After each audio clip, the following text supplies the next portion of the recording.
Hello, everybody, and welcome to the latest in the webcast 2020 series from ADGM. Delighted to join you this afternoon on the subject of sustainable transaction banking. This is a subject that is extremely close to my heart. It's something that many of you will perhaps have heard me speak on before, and something that I'm delighted to be able to share with an esteemed panel of speakers today. We've looked at the themes throughout this series of COVID, of the challenges of dealing with this changed environment, of the opportunities that the environment presents to us. And I think sustainable transaction banking is one of those areas that brings many of those themes together and presents them in perhaps a slightly different light.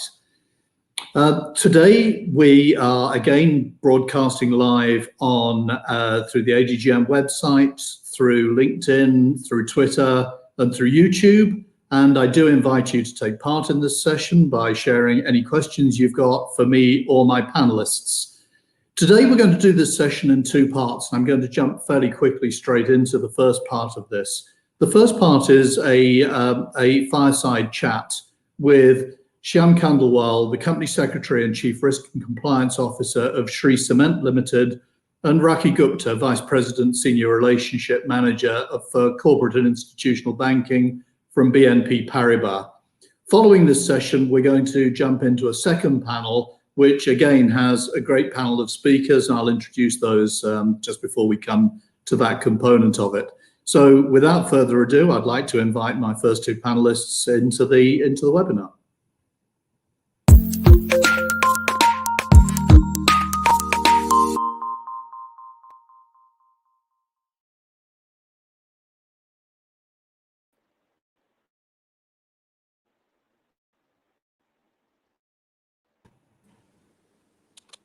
Good afternoon and welcome to you both. Thank you so much for joining us this afternoon. Perhaps I can start this session off by coming to Shyam. We all recognize how carbon intensive the cement industry is. Could you tell us a little bit about Shree Cement's initiatives on this front and the work that you've been doing, how important sustainability is as part of your group strategy? Thank you, Steve, for inviting me to this webinar. Before I start, let me give you a brief introduction of Shree Cement. Shree Cement is amongst the three largest cement groups in India. It has market capitalization in excess of $10 billion, and it is ranked amongst the top 10 corporates as far as market capitalization is concerned in India.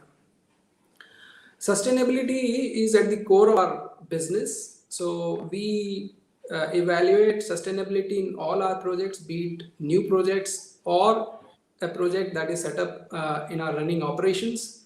So sustainability is evaluated across all our projects, all our operations. I'm happy to share that we have close to 50% of energy consumption that comes from green sources.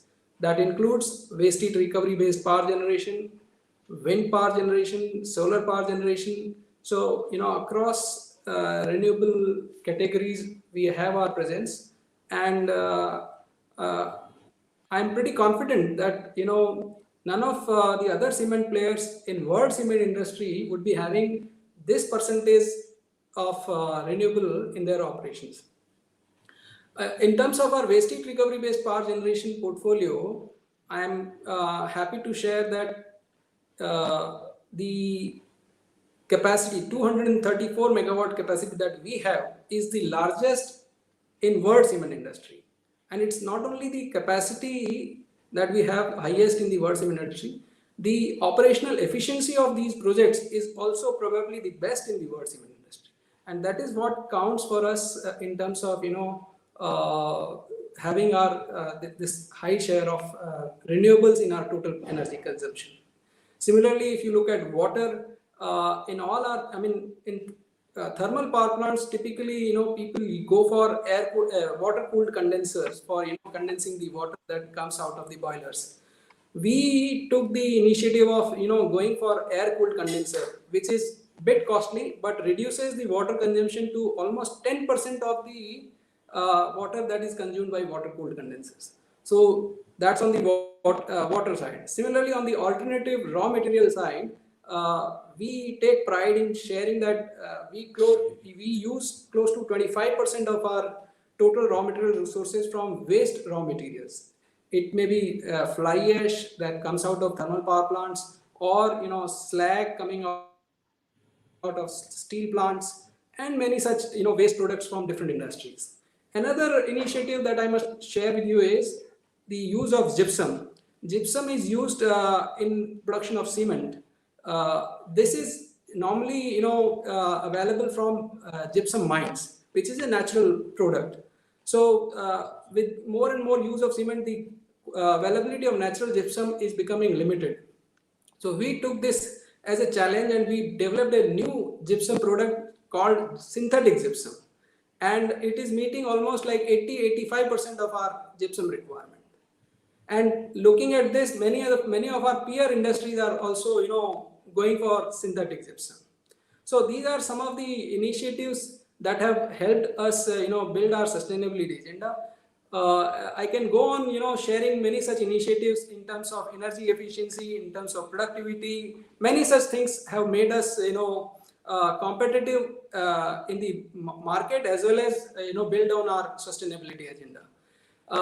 We have taken this journey to our new acquisition that we did in 2018 in Union Cement also. There I must share two things. One, the time when we acquired this plant, the production was almost like 10,000 tons per day. Today it is producing close to 14,000 and sometimes even more. From the same kiln, by doing some debottlenecking, some upgradations, we have been able to produce almost like 40% more output. So this has not only helped us, achieve extra production, but also reduce our specific energy consumption and many other things. Similarly, the another initiative that we took was, generating power from waste heat. So the capacity of waste heat recovery power plant when we acquired this unit was about 15 megawatt, average 15 megawatt generation. Today we are able to generate more than almost like double. This is because of the additional recovery based power generation. So sustainability is at our core. And the mantra of our operations and working philosophy is clean and green is profitable. So typical view about renewable or sustainability projects is that they are expensive. But in our case, we have observed that the clean and green is indeed profitable, and it works for us. That's how we have.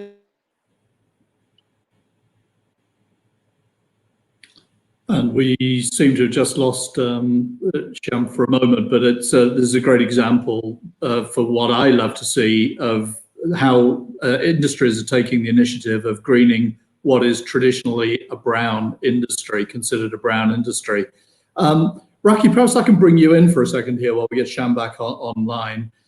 With BNP Paribas being so active in the space of green finance and energy transitions, how did the idea of a sustainable financing emerge in your business dialogue with the UAE subsidiary of a cement producer? Thank you, Steve, and good afternoon, everybody.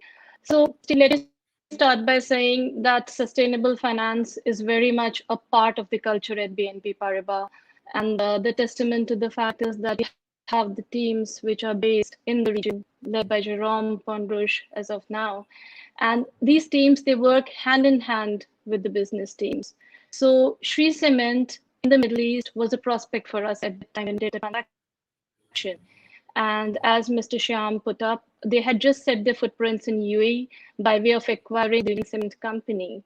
Now, there were discussions around the financing need for establishment of a waste heat recovery plant.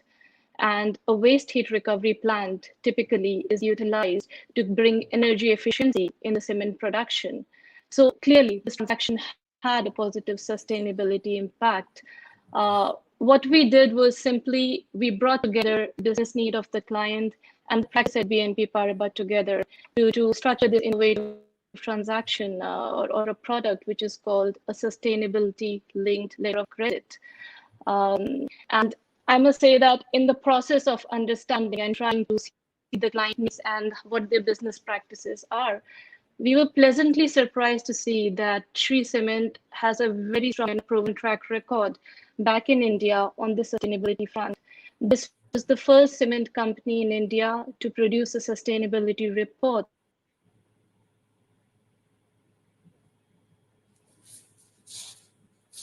back in 2000. And this made Shree Cement a very good for this transaction.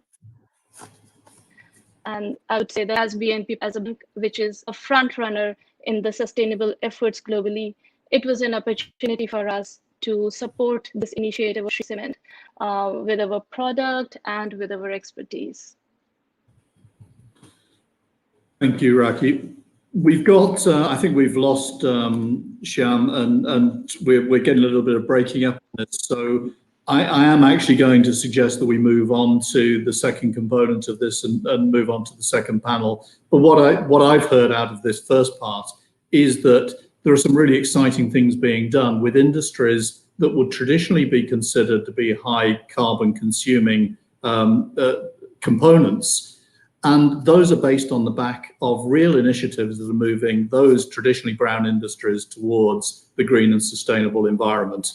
And I really applaud Shree Cement for doing that, and BNP Paribas for supporting and encouraging that as well. So thank you for your participation in this. I'm going to jump on to the next part of our session and make sure that we continue to move on. So thank you for your participation today. Thank you. So as we move into the second, thank you.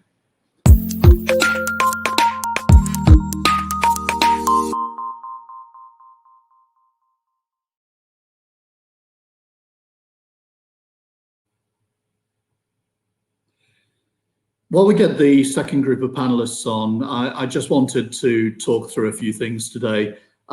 We've all been working in a COVID environment for the last 7 or 8 months now. COVID is clearly a health crisis that's led to a supply chain disruption, a demand shock, massive lockdown, unemployment, financial crisis, and in some regions of the world, even a humanitarian crisis. It's resulted in a more dire economic situation than the 2008 financial crisis by some measures. The health crisis, with its impact on economies, has led governments to realise the importance of resilience and sustainability, and that environment, public health, and the performance of the economy are all intertwined. It's created awareness on the importance of embracing a more sustainable, resilient, and inclusive model for future economic growth. Sustainability is now at the heart of recovery for many governments, with plans to invest in large-scale renewables, clean transport, sustainable food, healthcare, medical supplies, and shortening and diversifying of supply chains, developing domestic champions. These will provide great support for investments in sustainable industries. Disruption caused by the pandemic to corporate operations has also demonstrated the importance of ESG, with those who have strong ESG practices emerging much stronger. It manifests the key benefits of investing in social and human capital and the importance of non-financial ESG factors that impact business outcomes and are critical for continued operations. Things such as disaster preparedness, continuity planning, flexible working arrangements, robust supply chains, as well as being responsible corporate citizens, is becoming part of the solution to overcome and help us through this terrible pandemic. Corporates are redirecting resources to manufacturing critical medical supplies, and these are prime examples of efforts aimed at securing long-term trust and goodwill with customers, vendors, and regulators. Companies that manage risk effectively deliver superior performance, and investors show an increased interest in using the impact of their investments to drive behavioral change on society and the environment.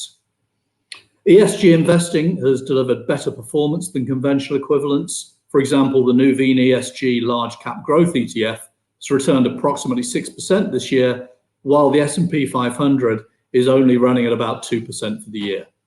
Asset flows into sustainable investing have outpaced those into conventional funds in 2020, and the inflows in the first half of 2020 matched the total sustainable investment flows that were seen in 2019, according to Morningstar.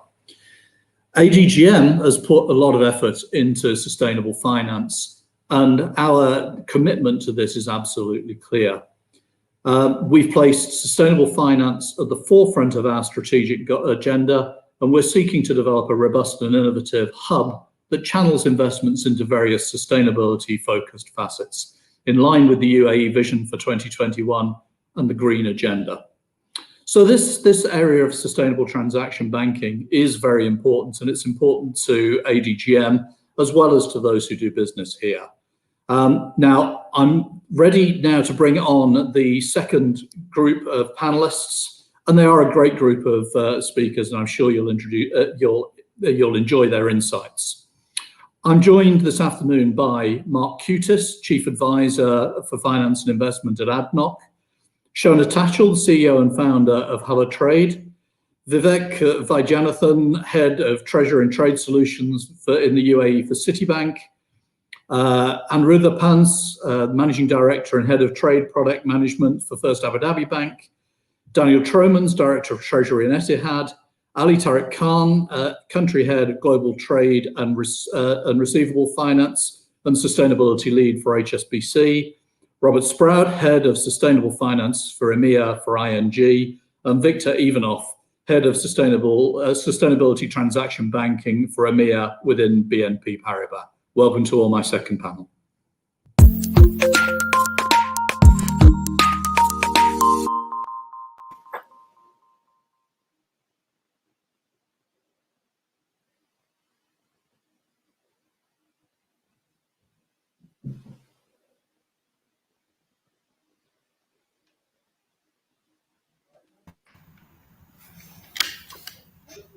Good afternoon all, and welcome to this important panel session. I'd like to start, if I could, with Vivek. Vivek, maybe you can give us an overview of the sustainable transaction banking landscape as a whole and the way in which banks are transforming themselves from the paper-based to digital solutions as a means of facilitating this. Sure. Well, thank you so much, Steve.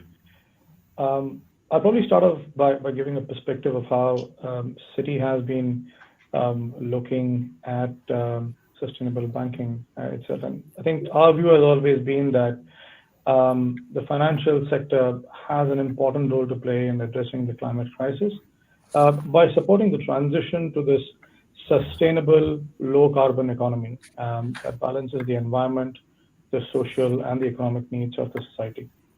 And it's just with that in mind that Citi has recently launched the 2025 Sustainable Progress Strategy, which effectively is based on 3 pillars for us.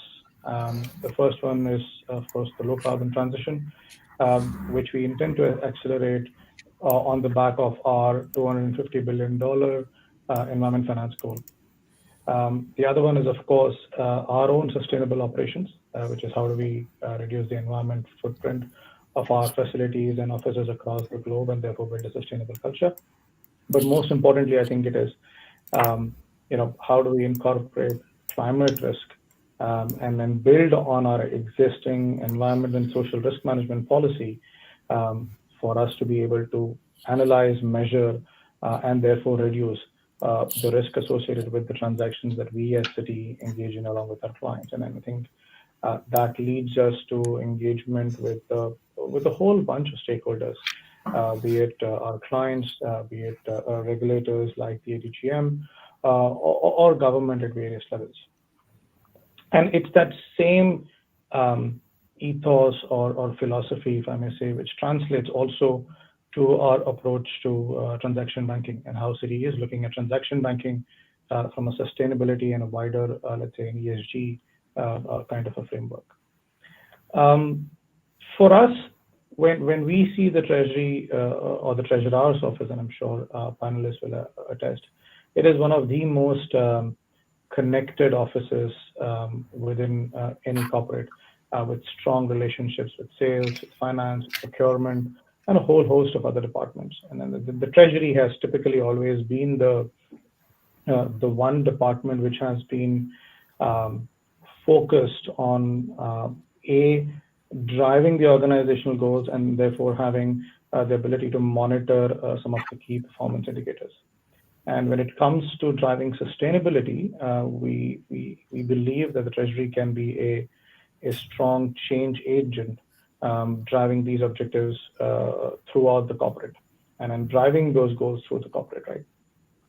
So when we explore this further, we believe that it really boils down to, from a holistic Treasury perspective, 5 focus areas as we would like to look at it. The first one, of course, is responsible finance and investment, which I'm sure we will spend some more time discussing in our conversation today.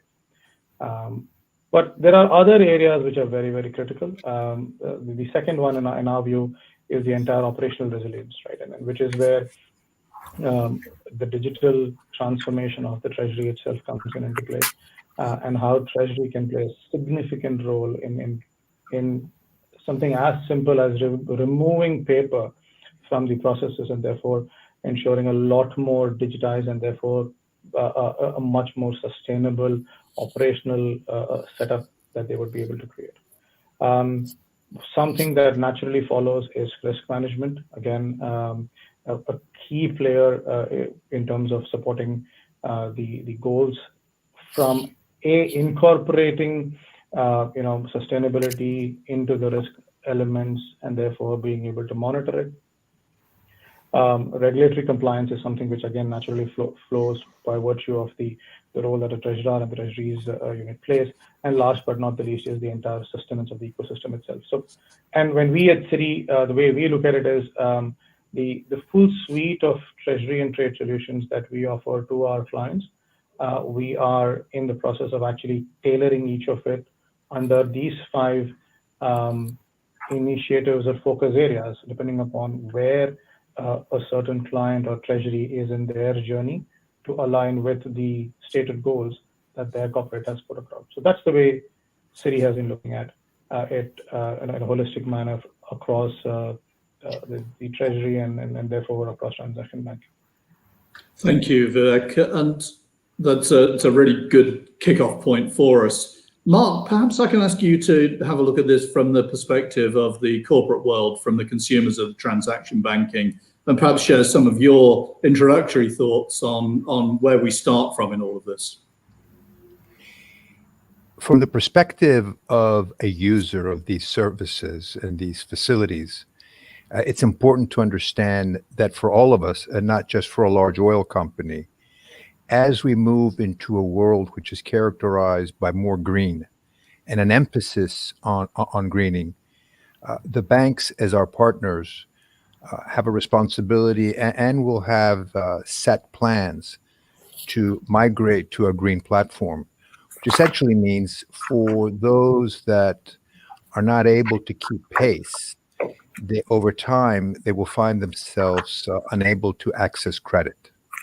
So from a preemptive standpoint, the institutions that interact with banks and that use banking services, and another day we can talk about the whole fintech revolution, will have to be sensitive to using, to adopting a green agenda. From our perspective, we're trying to be ahead, not waiting for these things to happen, trying to work with our colleagues, and also looking deep inside our operations and asking, how can we make everything that we do greener, but as long as it follows some kind of commercial logic?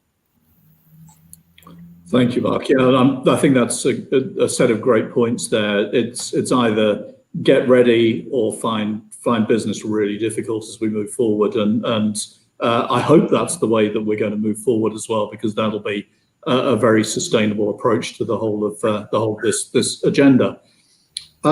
Victor, perhaps I can come to you next. So we've talked about what's happening. We've talked about what's happening in the corporates. How do banks concretely help companies to move forward on their sustainable journey through transaction banking? Journey seems to include decarbonisation of production processes and transportation, but how can the banks really support that? Well, thank you, Steve. First of all, I would like to say that I'm very pleased to be contributing to the conversation today. In BNP Paribas, we are fully convinced that financial institutions such as ours have an important role to play when it comes to sustainability. from our perspective, this is even more than a role. It is really a responsibility. It is our responsibility as a bank. This is, by the way, how we have defined our mission, which is to contribute to responsible and sustainable economy by financing and advising clients according to the highest ethical standards. So how can we do that? Well, I think it is by enabling, facilitating, and accelerating the reallocation of capital from the outdated, the unsustainable business models towards the areas which enable the transition. This means mobilizing the huge amount of public and private financial resources that are available and channeling them to positive impact sectors, while at the same time enabling mitigation actions in the negative impact sectors. And so when it comes to transaction banking activities, to what we call the flow banking solutions, this means also helping and supporting our clients in redirecting their flows on sustainable grounds. So it's not only capital, it is also critically about the flows. And this covers several types of flows. You have the physical flows, the goods and services that are underlying our transactions that are being purchased or sold by our clients. The monetary flows around that, the payments, collections, etc. And now increasingly so, there is the information flows that are associated with a certain thing that the specific raw material or equipment or component that is produced, that is purchased, is produced sustainably, and that is carrying a positive effect. I think just before this panel, there was the intervention about Sri Cement. This is typically a situation where assessing the impact of the equipment that is purchased, it can lead to a sustainable transaction banking solution, in that case, the sustainability linked letter of credit. So I think from that perspective, the concrete ways are several. Maybe, and I would just mention one, and then hopefully we'll have the time to discuss also other aspects. But probably what is really needed right now is for the banks, such as our bank, but not only, to develop their range of sustainable transaction banking solutions, starting from trade finance, starting from supply chain, where you have the financing and sometimes also the investment component that is something that we have seen in other areas of sustainable finance, but also looking into the liquidity management with deposits, and finally, why not in the cash management area. So I think really building the offering is key here. Vivek mentioned that this is an area of engagement, growing engagement from treasurers. We see that similarly. I can only concur to that point. But what we see is that actually treasurers are coming to this conversation from a broader corporate perspective. This is really happening when their management, the boards of our clients are deciding that they need to move into the direction of sustainable transition. And then treasurers are looking for solutions. They're very pragmatic people, as we are in the transaction banking space. And so in order to help them, we need to bring solutions. And this is what we have been doing. Sri Cement is one example. I can give others maybe later on, but I will stop there so not to be very long. Thank you. Thank you for a good segue as well, because Victor, you mentioned starting with trade finance. Annie, perhaps I can come to you and ask you about looking at it from the perspective of local banks. What's First Abu Dhabi Bank doing in digitizing trade finance? Sure, Steve. Thank you very much, and good afternoon, everybody. Absolutely a pleasure to be here speaking on this very important topic. So I'll give a little bit of kind of a 30,000 feet overview in terms of what FAB is doing in the sustainability segment, and then answer the specific question, Steve, that you asked. So, look, I mean, from a FAB's perspective, sustainability is extremely important. I think I'm just echoing what I've been hearing from my fellow bankers on the panel. So one of the key commitments that Fab made about 4 years back, that we will be financing $10 billion on sustainable projects over the next 10 years. This is a commitment we made 4 years back. And quite happy to say that within the first 4 years itself, we achieved all of that commitment. And we've been working very closely with our clients in achieving this ambition. And obviously, trade and transaction banking has played its part in achieving this goal. But again, being the largest bank here in the UAE, we launched, for example, a Be the Change initiative last year of rethinking plastic, for example. And like most of, I've seen now in a lot of corporates in UAE, we've taken out all single-use plastics from our offices and branches to support the environment. Our People with Purpose volunteering program, for example, we worked very closely on the 2019 Special Olympic World Games in Abu Dhabi. So there are various such examples at a corporate level that we have looked at and have been, either leading or promoting, or have been part of to allow sustainability or promote sustainability. But specifically to your point, Steve, on digitizing trade, because obviously that fits very well with the overall sustainability agenda as well, I'll give you two examples. One which is very specific to Fab, and the second one which is something that Fab is driving along with a few other banks in UAE in digitizing trade for the region or for the country for sure. So one thing, and I think I agree with your opening remarks that COVID-19, while has had several challenges for the world economy and a lot of players in the world economy, it has its one share of opportunities as well. And one such benefit that has come our way is digitization. In the lockdown that we had in UAE, especially a few months back, it was very difficult to move paper around, and that obviously had impact on our clients' businesses, and that has really pushed our clients as well in moving online. So our digital penetration rates, for example, on trade finance, I mean, we all know it's quite easy to digitize cash management, given the maturity of the IT systems around it. But trade traditionally always is known to be paper based, and something that I can very happily share with you is that our online penetration rate for trade was in single digits last year, right? In spite of all the best efforts coming in from us and our clients, and this year, we are already in very high double digits, and we want to grow as high as 90% by the end of this year, which we feel is possible, in some of the digitized products that we offer, and I think that's a great testament again, less paper, less trees being consumed. Great for the environment, obviously has its own benefits for our clients as well in terms of making their transactions getting processed much faster, and I think there are solutions, there are technologies available today which allow us to digitize trade. So that's one example that we're doing, working very closely with our clients in digitizing trade. The other one is we've launched a blockchain-based solution called UAE Trade Connect, where Fab, along with 7 other banks in UAE, have come together in digitizing trade. We're working with Etihad, who is hosting this infrastructure, and together with Etihad, we are going to have a blockchain-based solution which will allow the 8 banks to look at digitizing trade in the UAE, whereby we will be sharing information on an anonymized basis, of course.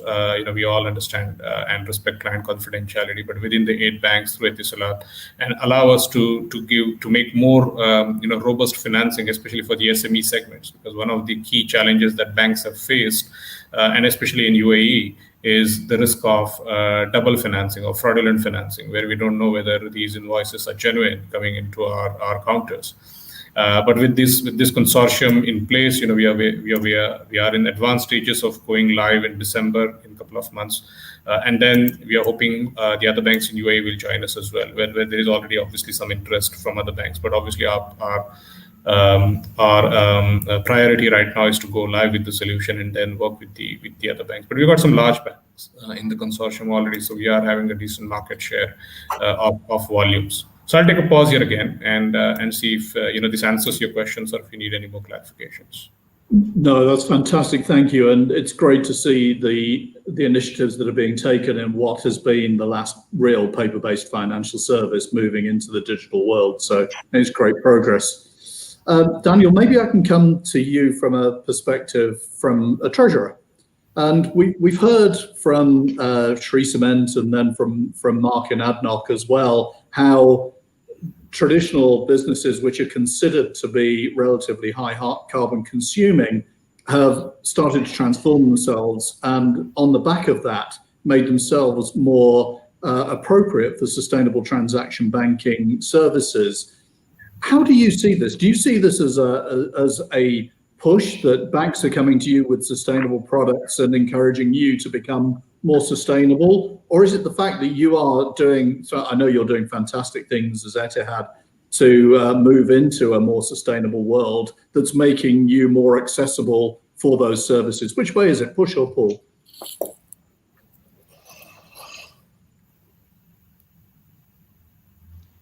Thanks, Steve. Great question, and thank you for the invitation to be on the panel today. And I think that really is a very good question. I think obviously I'm very fortunate, obviously being with Etihad, where we have an established culture around sustainability and have been striving for a number of years to position ourselves as one of the leading airlines particularly within the sustainability sphere. And I think that goes back to 2017. We were one of the first signatories to the UN Sustainable Development Goals. We're a signature, as is the entire UAE, to the CORSIA program, the carbon offsets for the international aviation industry. And I think we've been very active. Obviously, the iconic Greenliner program, more recently the Eco Demonstrator, where we've been partnering with Boeing and NASA to do a number of experiments about reducing the footprint of the aircraft. We've had single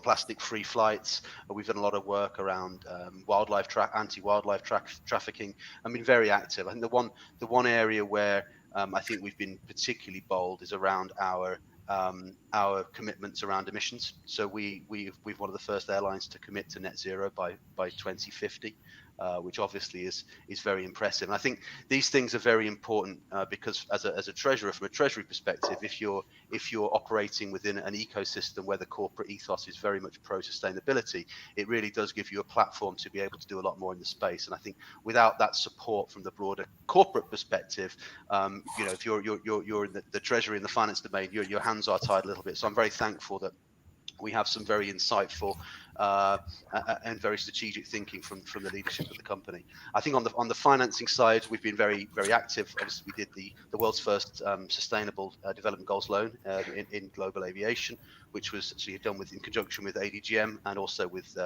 FAB last year for 100 million euros, and then followed that on last week, and we've now closed the first transition sukuk and the first transition financing in global aviation, which was closed. A $600 million deal closed on Wednesday. So we've been very busy on that front, and I think my experience so far, to answer your question, and we'll get on to specifically around transaction banking. My experience so far, it's been a little bit of both. Probably having access, as I think many of the corporates on the panel do as well, to a whole a very diverse and broad panel of banks, means that we're able to brainstorm and to knock ideas around. I think you have to also have that sort of corporate backdrop. You have to have that corporate desire. You have to have the right contacts with the banks, and then you have to work through. This is new for everybody. We're all doing this for the first time. I learned a new term over the weekend. The Financial Times described our sukuk issuance as an olive bond, which was the first time certainly that I'd heard of an olive bond. There were a few puzzled looks around our investor relations team trying to figure out what that was, frantically Googling. But this is all new stuff. And I think if you have the willingness there, you're connecting with the right banking partners, I think that's the best way to do it. So I'd say, in answer to your question, it's neither pull nor pull. It's more of a more of a kind of tango, if you like, you know, a little bit of both. I think certainly when it comes specifically on sustainable transaction banking, from our perspective, we've you know, done the loans, we've dipped our toe in terms of transition in terms of the debt capital markets. Where we want to go next is something on the shorter end, and I look forward to, on this panel, but also going forward, to be discussing probably with a number of the panelists on the call around how they can work with Etihad to help us do something in the short end as well as what we've done in the longer dated stuff. Well, thank you, and I'm sure that push-pull balance is made far more straightforward for the banks by having somebody that's as insightful and committed to becoming the world's greenest airline as Etihad clearly is. So that's got to help. Just picking up on some of the things that we've talked about during the course of this session so far, we always have in mind the Paris goals and the targets that have been set. Robert, perhaps from an ING perspective, you can share with us how you see banks steering their portfolio towards achieving the Paris goals. Yeah, thank you very much, Steve, and thank you for having us. So just to give a little short introduction of ING Sustainable Finance, so just to set the scene a little bit, what we are doing, and then getting into your question. So we have a global setup of sustainable finance with hubs in New York, covering the Americas, EMEA from Amsterdam, Brussels, and London, and also an APEC team in Singapore. And looking at the lending side, well, just was being discussed, also covering DCM, but also done the first sustainable improvement derivative. So Etihad saying, okay, the shorter ended stuff would also be of interest of me. So we launched the first sustainable improvement derivative in the market quite recently. So you see that is also quite evolving. So on the product side, next to also renewable energy financing, investment tools, project finance solutions, and all kind of sustainable linked and green loans, you see that that the banks are also looking at a strategic way to also see what they can do with the balance sheet to move the balance sheet to the Paris goals. Now, if you look at the EU action plan, then you see that there are three main goals. The first one is to reorient capital flows to sustainable investments, manage financial risk, and also foster transparency. So in terms of disclosure. Now, in terms of disclosure, as we as a bank already disclose since 1996, so we are doing that, but mainly focusing also on managing financial risk and reorienting capital. And to be honest, the climate action and climate risk are the two sides of the same coin. So on the risk side, it is what is the impact of climate change to our clients, and therefore also our balance sheet. And in climate action, so how can we steer towards the right goals? So if you look at climate risk, you can think about transition risk, for example, in terms of policies. Now, what happens in the Green Deal, and also all the derivatives coming from that. Technology development, market changes, but also physical risk, so as flooding, wildfires, cyclones, etc. And if you see how that impacts the business and therefore our clients, you see that it can have impact, for example, on property damage, business interruption, stranded assets, loss of income, but also macroeconomic shifts, like price shifts, productivity changes, labor market frictions, and thereby all these inputs have as an output for banks have the risk that it has risk on credit risk. So you see that the defaults are increasing, collateral is depreciating.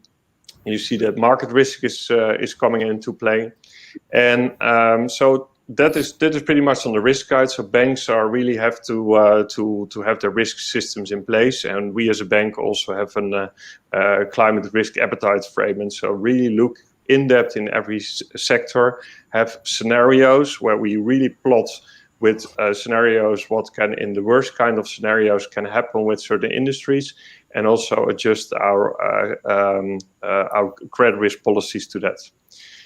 Then I think on the risk side, that is obviously important for the bank, but also for the clients. What is important, what we are doing, is that we steer our portfolio, and it's 600 billion of lending portfolio, towards the Paris goals. And we work with an independent think tank called 2DI, and we made with them a Paris Agreement transition assessment. And that is a technology roadmap for each sectors. And what we did is that we took all the high polluting sectors, so that's power, automotive, cement, real estate, residential real estate, also the mortgages, fossil fuels, steel, shipping, and aviation into account. And the 2DI plotted a pathway, a roadmap for each of those sectors. And we looked also at what technology shift is required to align these sectors to Paris. And what we then do is that we have engaged also with other banks. So 5 other banks joined us in Katowice. And in New York, 30 other banks joined us. So in total, there's 13 trillion of balance sheets committed to steering to Paris, and that is almost the same as the GDP of China. Now, and what we do in terms of engagement with clients is, so we have a dashboard for each sector, and we plot all the peers in that dashboard. So a client can also see where they are positioned compared to their peers, and based on this methodology. We, on the one side, obviously expand our capital to the players who are outperforming, but more importantly, and that is also mentioned by Mark, is coming from a traditional sector, it is more difficult to make a transition than clients who are already green. And to open your balance sheet to the green stuff is rather easy, but to really help your clients in a transition pathway and engaging with them and building new structures to allow them to also change their business model, that is more challenging, but that is specifically our focus area. And I think that is also where banks, to answer your question, really banks have to head towards, is looking at the transition of clients, especially in the sectors which find it more difficult to transit. Thank you. And what I love about the conversations today are that it's all about real change, and what you described there about looking at the industries and getting some real insights into the transition that they're making from the historic position to a Paris compliant world, I think is key.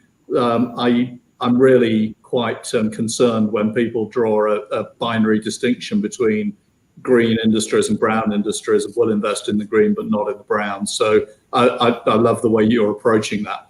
You talked a little bit there about disclosure and data, and Shona, I wanted to come to you if I could, please. One of the areas that concerns me is how trustworthy the data is that we get around all of this, and what we need to do in order to make that better, how we can use technology in a different way to support decision making and make the risk decisions that Robert was talking about.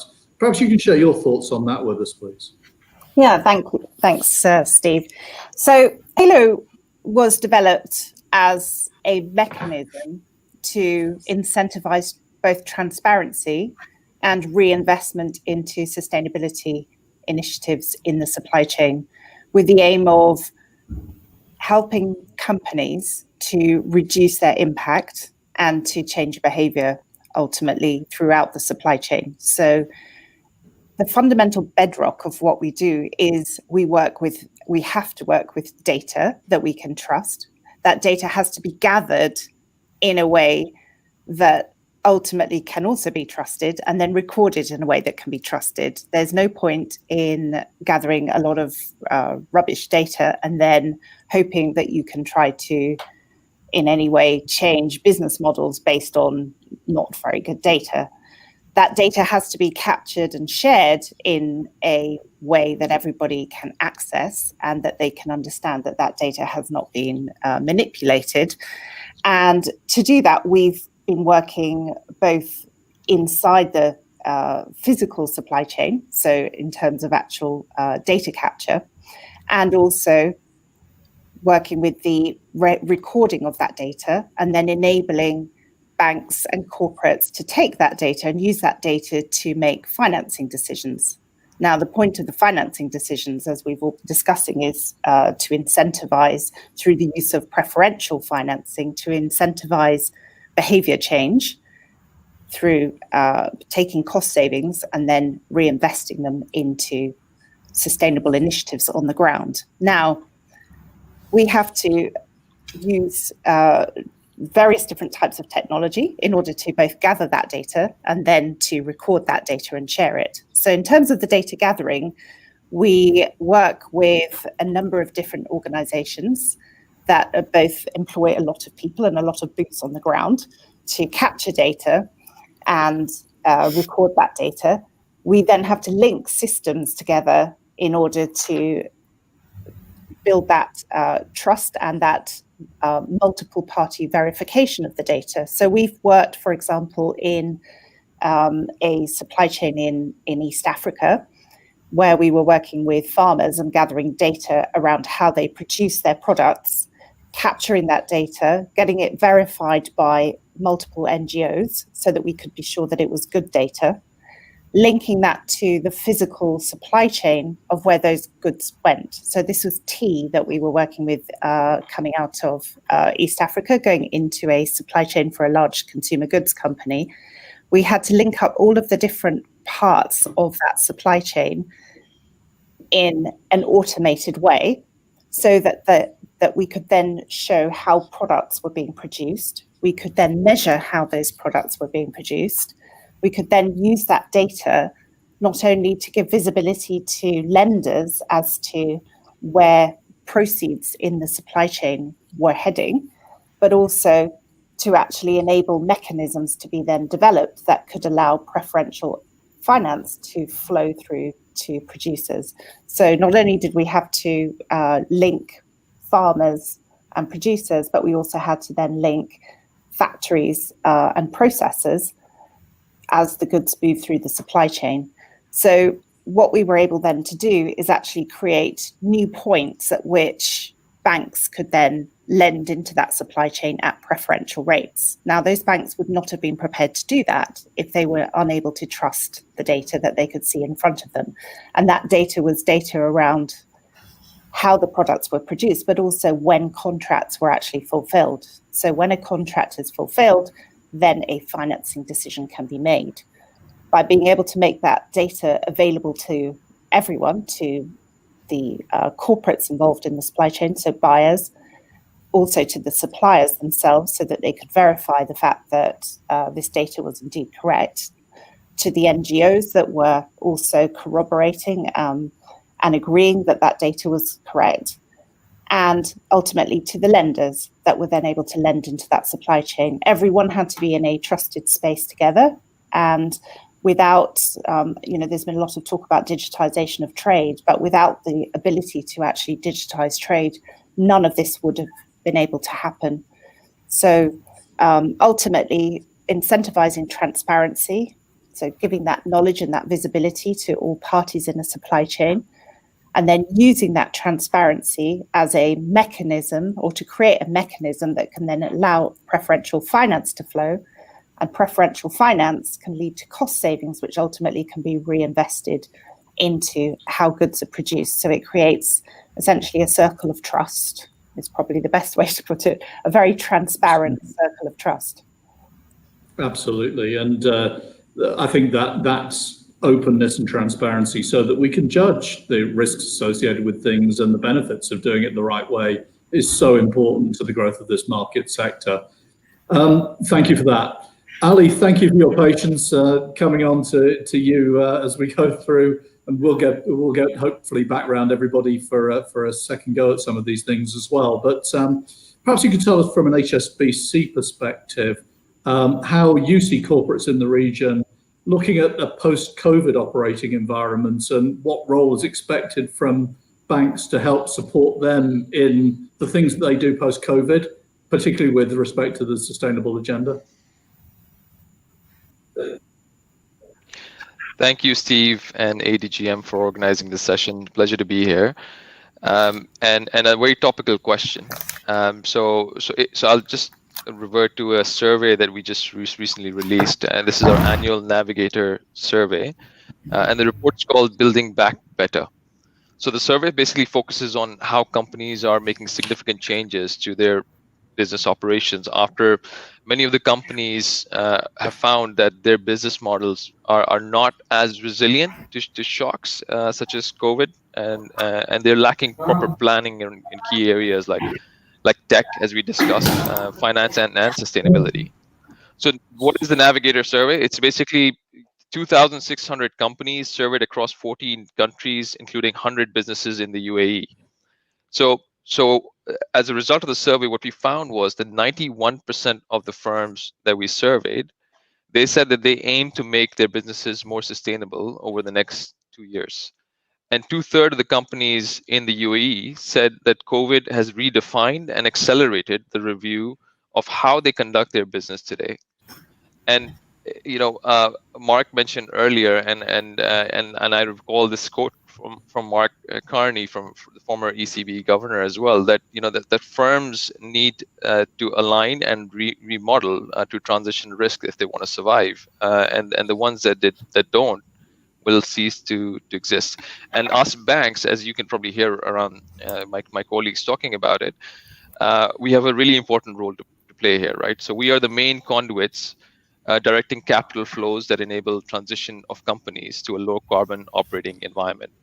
And we do that while we ensure economic resilience within the economy as well.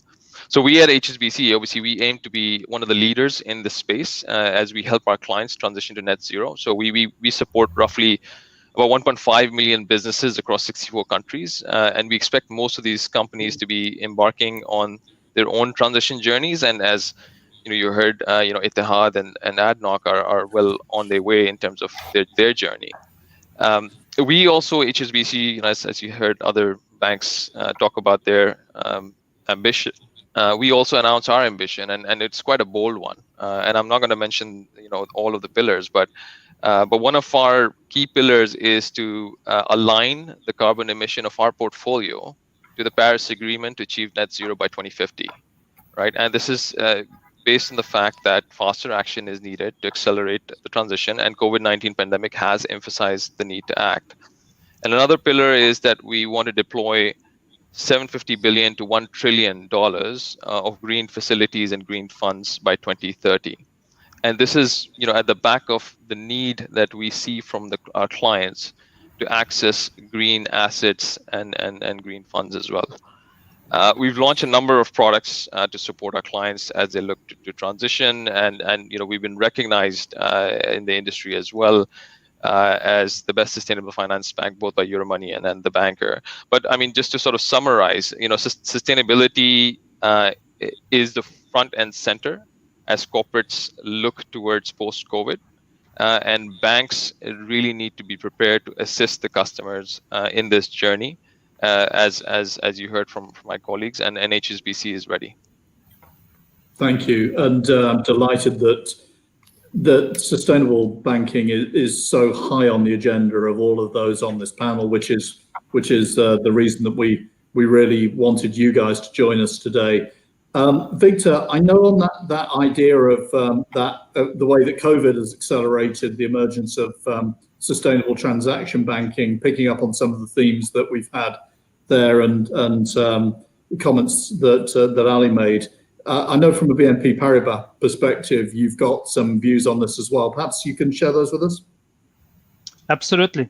I think, COVID is obviously a crisis situation, an emergency that is, in fact, lasting. We see it that we need to be managing this on the long run. But what I find striking with COVID is that it has helped many of us change perspectives, see things from a different angle. This is a crisis that is all of a sudden unfolding and obliging us to accelerate a number of trends that have been around. digitalization was mentioned. I will come back to that.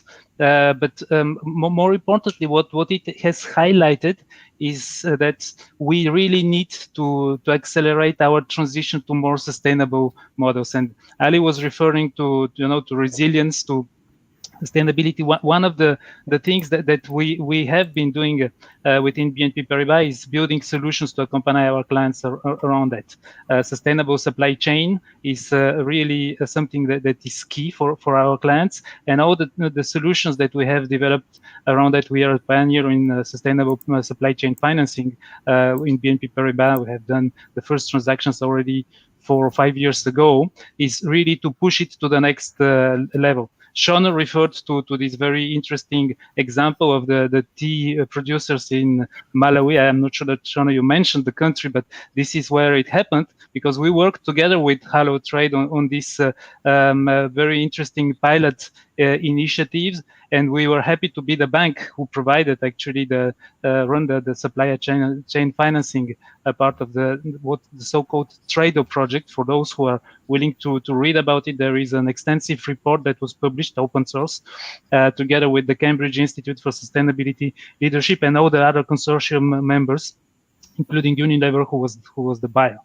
So this is the type of solutions that we are looking at, building also on this trend around digitalization. I think it was mentioned by my fellow bankers that indeed COVID-19 has kind of hugely accelerated, especially in the trade finance space, the digitalization. We have been already a leading bank in that area, but we have seen our clients really moving at a hectic pace in adopting the solutions that are offered today, and I think this is opening a very interesting perspective when it comes to the combination of sustainability and digital, using all the range of solutions. I think Sean alluded to some of them around creating transparency, around creating visibility into the supply chain, and this is something that is going to impact not only supply chain financing, it is going to impact even the more basic and standard payment processes. Cash management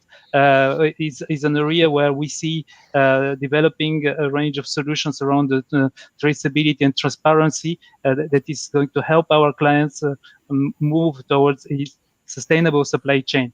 But the other impact of the COVID-19 is the need, the realization that we all need to accelerate the transition. And we in BNP Paribas have been already committed for a number of years, just to rebound and on what some of my colleagues have mentioned, supporting the Paris initiative. We are together with ING, part of the Katowice banks, the PACTA effort. That there is a very interesting report that was published recently on how to measure the impact of our portfolio, how we need to transform it.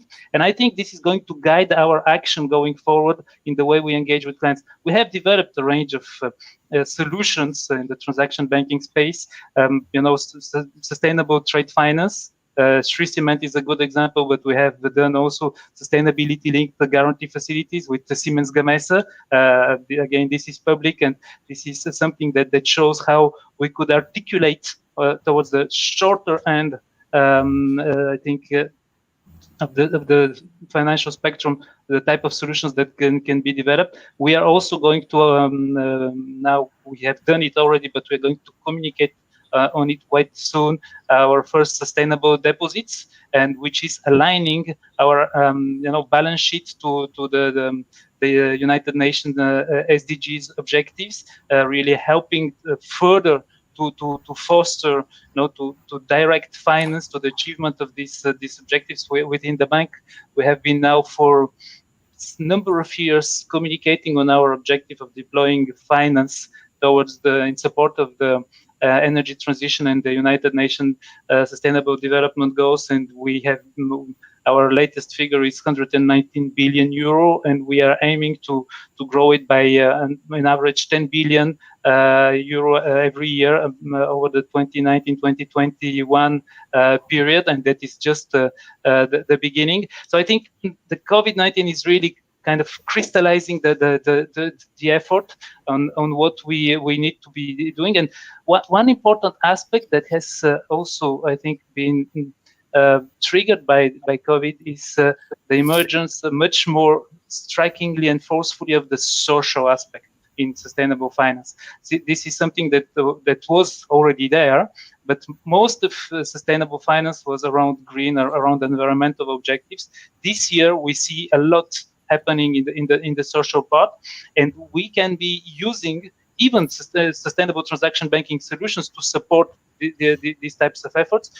In our sustainability linked guarantee line with the Siemens Gamesa, not only we are creating KPIs and creating incentive for our clients to improve on their sustainability performance, but we are also directing funds to a positive impact project, which is a social one because it is related to healthcare. And this is the type of, I think, structures, the types of advice that we can bring to our clients in the current circumstances. Thank you. Yes, such an exciting amount of things going on. The range of products that are being developed which support this transition into a more sustainable environment is really quite encouraging. Vivek, maybe I can ask you to give to build on some of the things that Victor was talking about there and share with us the perspective of Citi in terms of what you're doing and the products that you're bringing, the solutions that you see coming to market. Sure. Thanks, Steve, once again. I think I'll probably do a callback of those 5 focus areas that I had referred to in the beginning, right, which is around operational resilience, responsible finance, risk management, regulatory compliance, and a sustainable ecosystem. And our products and solutions are tailored to support the treasurers on these 5 points. When we look at sustainable finance from a treasurer perspective, we naturally think about trade finance and guarantees and how can we ensure that that's in line with the sustainability goals. But what we also see is, most treasurers are also sitting on a significant amount of cash, which they also invest out. And therefore, by virtue of the power that they yield on account of that, they have the ability to actually, also ensure that the areas that they're investing in are in line with their goals. So some of the areas that we have been looking at, like we just spoke about, is sustainable deposits, exploring, ESG-based money market mutual funds, and so on and so forth. So again, it's about ensuring and then giving that power to the treasurer that as they drive the organization's sustainability goals, how do we support them? Another angle, which, yes, COVID has kind of had an impact on, is on travel, which is practically come down to a halt, especially business travel, right? But we at Citi, for example, one of the things that we have done is we are part of MasterCard's Crisis Planet Coalition, which essentially is a method or a way by which corporates can give back a certain percentage of the amount that they have spent on their corporate travel to ensure that they are contributing that to support the environment. And then that's a structure and a very, very clear process that's already in place. And we have been quite actively supporting some of our clients with that. Thank you. And when it comes to, sure. There are a few bits and bobs that I'd be happy to cover, but I guess between digitization, between sustainable trade finance, and of course operational resilience, most of the thought process has been covered. So happy to hand it back to you. Thank you, Vivek, and thank you for covering that quickly. Daniel, we've heard about some of the exciting new things that are coming out and some of the solutions that are being proposed. Looking at it through the treasurer's eyes, what do you need? What are the things that are going to help you to do your business better? Yeah, no, thanks, Steve. And again, I think I've been fortunate to have discussions with quite a few of the panelists over the last, the last months on a number of these things. I guess, how can banks help us? I think, there's obviously a lot of things going on. There's a lot of developments. I think coming to us with ideas that are relevant to our business. Obviously, what we require is different to a manufacturing business, is different to an energy business. There is this degree of bringing us discernible products and offerings that are relevant to our business and that make sense. I think we need to see things that are going to help us on our digitization journey that enable automation, that enables to facilitate better ways of doing things. And I guess some of the other part that we're obviously keen to see, and I think we're very lucky here in Abu Dhabi. We do have the fantastic regulator. We have this hub that's been developed around ADGM, and I think we want to see that being utilised more. We're committed to doing that, and we want to see the banks that we deal with showing a commitment around building this whole sort of ecosystem for Abu Dhabi centered on ADGM. So I think we need to have things that tick those sort of boxes. We don't know exactly what they are. If we knew what they were now, we probably wouldn't be having this panel because it would all be old hat and it wouldn't be as sort of novel and exciting as it is. But I think those are the sort of the themes that we'd want to see in place, and I think that's going to facilitate a better conversation and allow us to take these things forward. Thank you. Yeah, and I agree with you. It is an exciting conversation, but it's not all sweetness and light. Ali, maybe you can share with us some of the challenges that you see ahead. What are the headwinds that are going to stop us doing these things?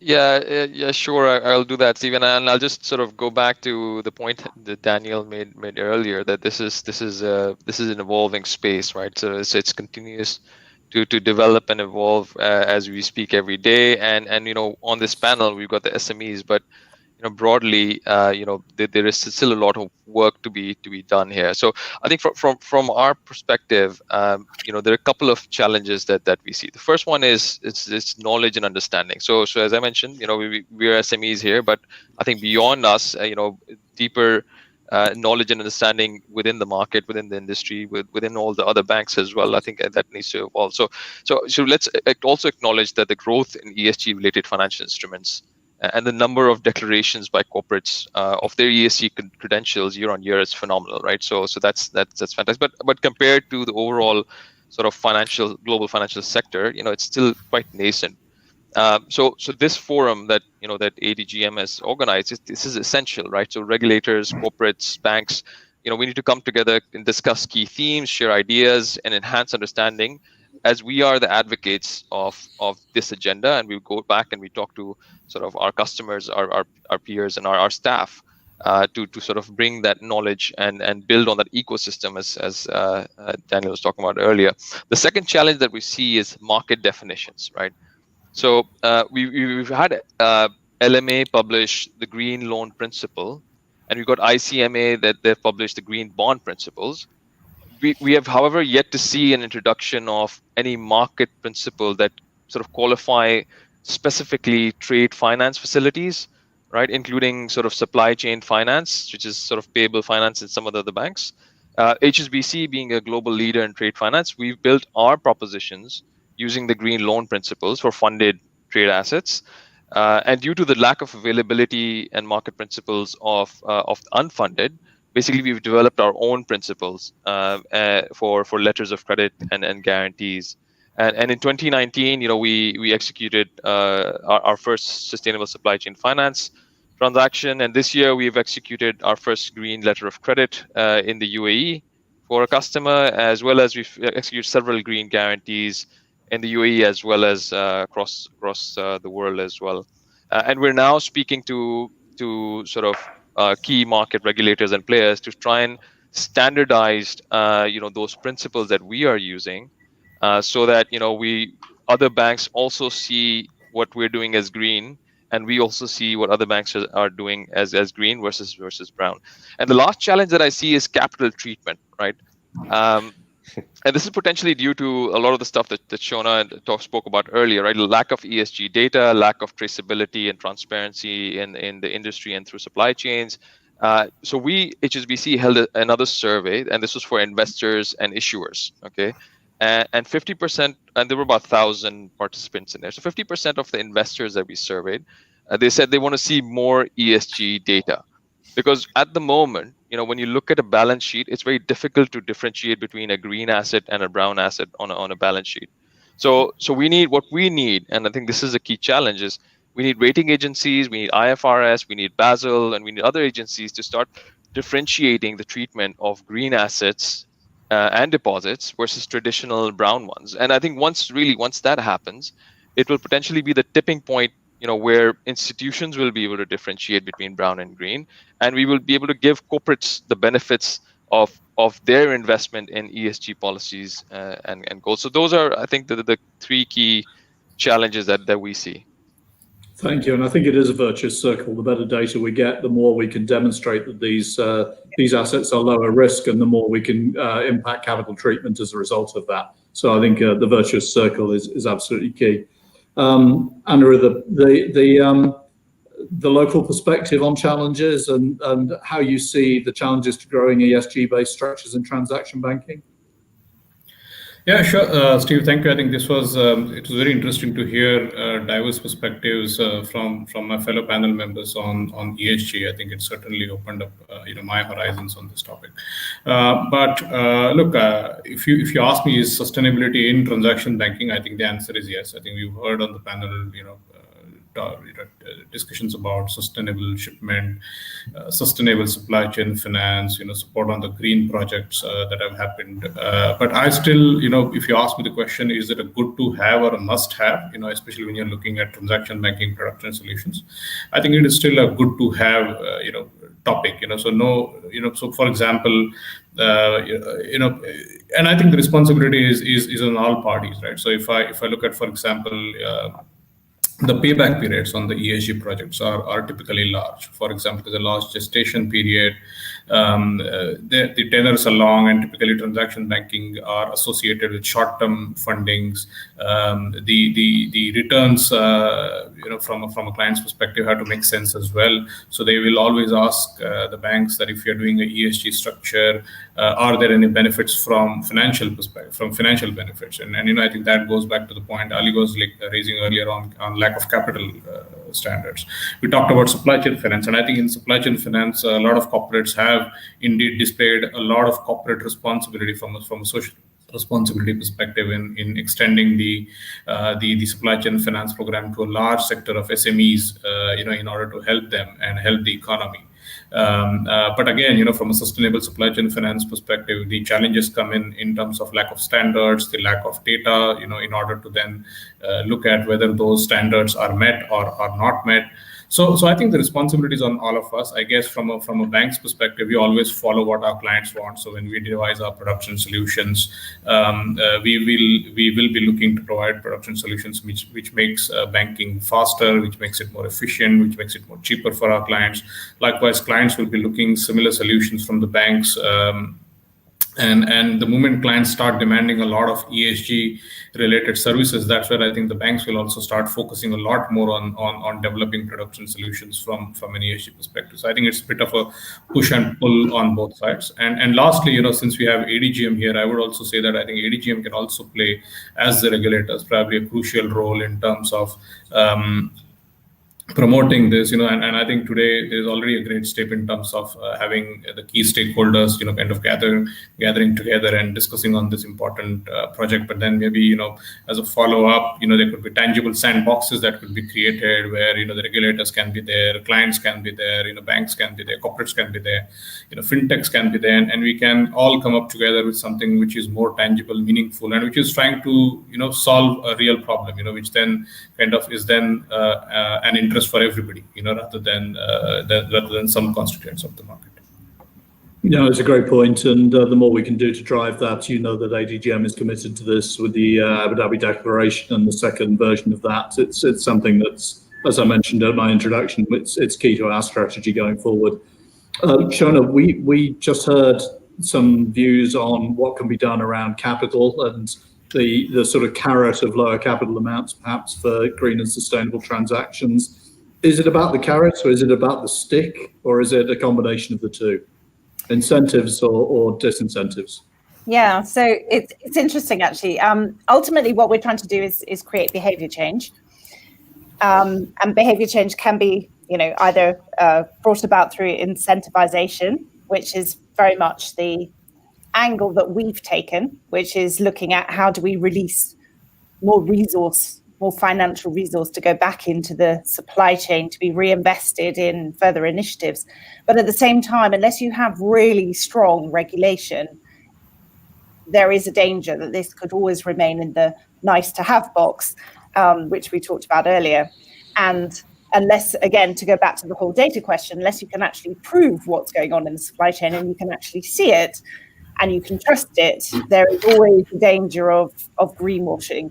And there will always be a danger of the regulators saying, well, how can you prove it? Unless you can actually show us that this is not only that, these funds, the use of these proceeds are actually going towards green transactions, but ultimately, be able to demonstrate that this is not just some sort of, let's call it a label, and, or who's deciding the standards, who's deciding what the certification process is. Because I think, when we look at things like green certificates or, who decides on which is the standard that has to be followed. I mean, I've heard all of the panelists all talking about developing their own standards, and I can understand exactly why.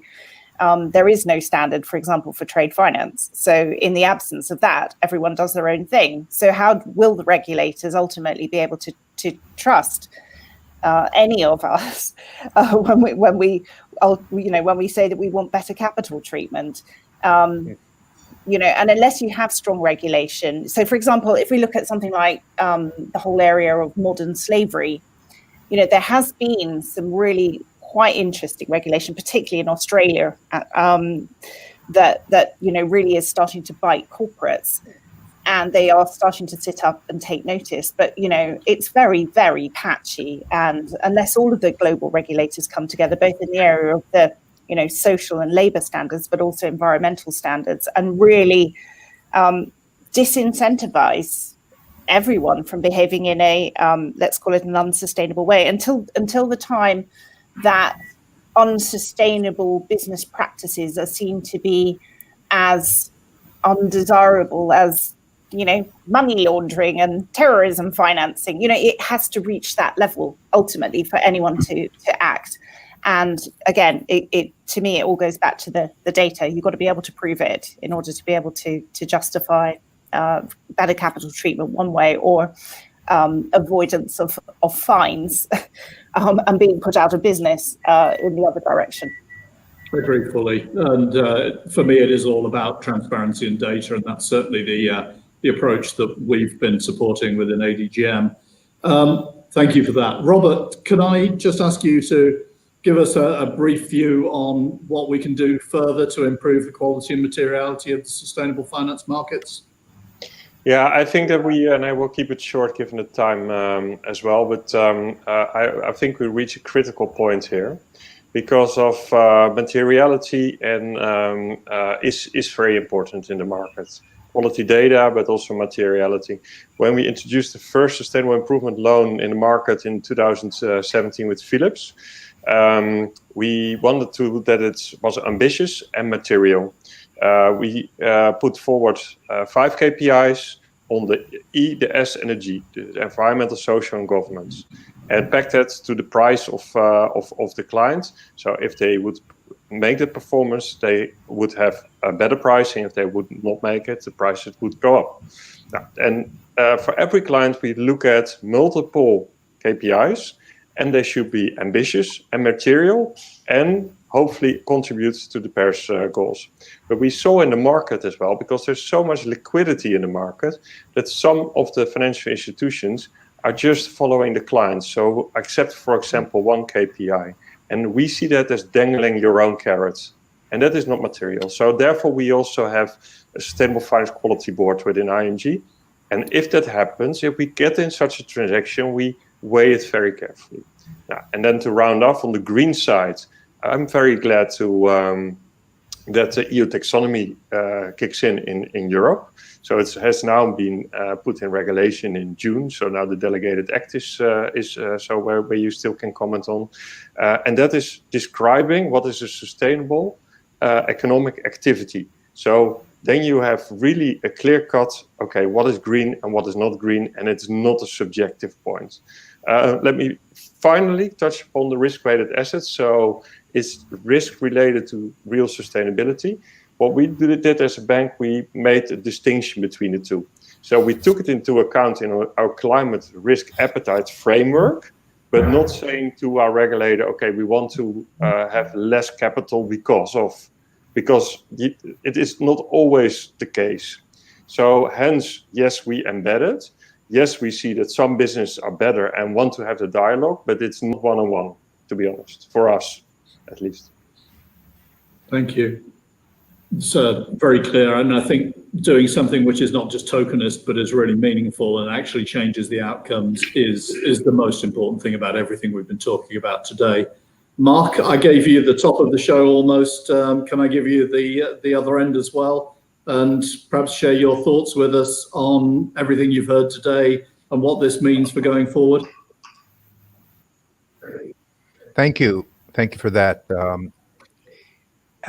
I share the view of several of the panelists who said that they had some interesting insights from today's panel. I'm actually very pleased to hear how many people are actively engaged in our region in looking at sustainability in a serious way. Because at times I'm concerned that for some, sustainability and the drive to move to another world is more an opportunity to showcase ideas as opposed to actually doing stuff. So I think it's positive. What I want to mention without being a wet blanket is that the speed of change in our society, and not only because of COVID-19, but everything else that's happening in the digital space, has propelled us into really new and unknown worlds. And as exciting and exhilarating the change is, it's going to cause a lot of collateral damage in terms of how businesses are organized and how we do things. I think that, to me, is something that we need to remind ourselves. It's not a question of getting depressed about this, but to acknowledge that as fast as everything was happening before COVID-19, the rate of change will be even faster. Therefore, we have to seize the opportunity. We have to experiment. We have to think out of the box. And we have to, as much as possible, put aside, the old ways of doing things, because they won't necessarily take you to the next step. If you look at the oil and gas industry, and one of the panelists talked about that. Oh, I think you started off by mentioning that the ESG people who have invested in ESG have done well. So if you think about where the oil and gas industry was 10 years ago, the oil and gas industry comprised 14 or 15% of the S&P. Today, it's 4%. Therefore, it's been relatively easy by excluding those assets to outperform. I don't think it's going to be as easy going forward. But the lesson here is that for large companies that are not as receptive to change and are doing things kind of the familiar way that they're accustomed to because of their internal dynamics, will face an extremely challenging future. But for smaller, agile companies, I use that word carefully because everyone likes the word either agile or disruption. But for smaller, agile companies, they will have many opportunities. Last but not least, banking. I see an enormous change coming on the horizon. And banks which have aggregated many services, you will see that this digitalization will cannibalize a lot of their profitable businesses, and we'll see a very different banking landscape, 10 years from now. So I'll leave you on a positive note that the world looks bright, but it's going to be very, I hate to use this word. The world looks bright for me because I've just leant forward and come into the sunshine. But I want to thank all of my panelists today. I think one of the things that this session has done is to demonstrate that an hour and a half is not enough for this really important topic, that we could have done this in a day and a half. And hopefully we've given people that have made it through to the end of this session, I hope there are many of those, food for thought around this. The world is changing, it's changing for the better, and it's being driven both by the real industry, the airlines, the oil companies, the cement companies of this world, as well as those that are in new and sustainable industries off the bat. And it's also being driven by the banks, the financial institutions that are supporting and encouraging those, and by the investment community. So thank you all very much indeed for your time today. Thank you for your inputs, and I hope this has been a useful session for everybody listening. Take care. Thank you. Thanks, Dave. Thank you. Thanks. Thank you. Thank you to ADGM. Thank you. Thank you.